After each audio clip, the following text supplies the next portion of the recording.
мен құрметті көрермендер. Бүгін бізде қонақта облыстық дарынды балаларға арналған Абай атындағы мектеп-гимназия-интернаттың 7-ші А сынып оқушысы Капизова Жібек. Мен репортермін атты сұхбатымызға қош келдіңіз. Сізді көріп отырғаныма қуаныштымын. Мені осы сұхбатқа шақырғаныңызға көп рахмет. Ал егер сұхбатымызға оралатын болсақ, сіз менің елім сөз тіркесін қалай түсінесіз? Менің ойымша, әр адам, әр тұлға бұл сөзді әртүрлі түсінеді. Яғни, біреулер бұны менің туған өлкем, туған жазирам, отаным Қазақстаным десе, біреулері бұл менің ата мекенім, ыстық отаным деп түсінеді. Сіз үшін туған жер дегеніміз не? Туған өлке, туған жер дегенде адамның жүрегі елжіреп кететіні анық. Туған жер дегеніміз бұл тек қана сайран салып, қызық қуып жүретін жер ғана емес.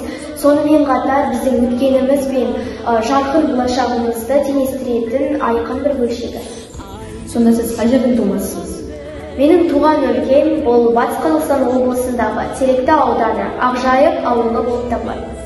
Атамекен жайлы бір сөзбен айтып жеткізу мүмкін емес. Ақжайық жайық жағасында орналасқан, әсем, жусаны мен жуасан қылған, самал жері ескерген. Бір мақтанарлығым, өлкемізде Қазақстанның еңбек сіңірген қайраткері, Алаш сыйлығының иегері, Жайықтың ақ шағаласы Ақштап Бақтыгереева туып өскен.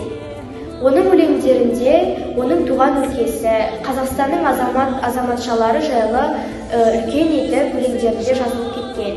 Және ауылымыздың ескі тұрғыны Дәурен Сағынғалиев өзінің 9 толған атты жасөспірімдерге арналған көркем шығармалар кітабы жарыққа шығарды. Ол өзінің тәрбиелік мәнімен, оқырмандарымен көзге түсті. Осындай кішкентай ауылда дүниеге үлкен жетістікке жеткен аға-апаларымызбен мақтанамын. Мен де сол апаларым сияқты болып келемін. Алтын уақытыңызды бөліп, бізге өзіңіздің өлкеңіз және еліңіз жайлы ақпарат бергеніңіз үшін көп рахмет. Сіздерге де көп рахмет. Келесі кездескенше. Еліңіз өркендеп өсе берсін.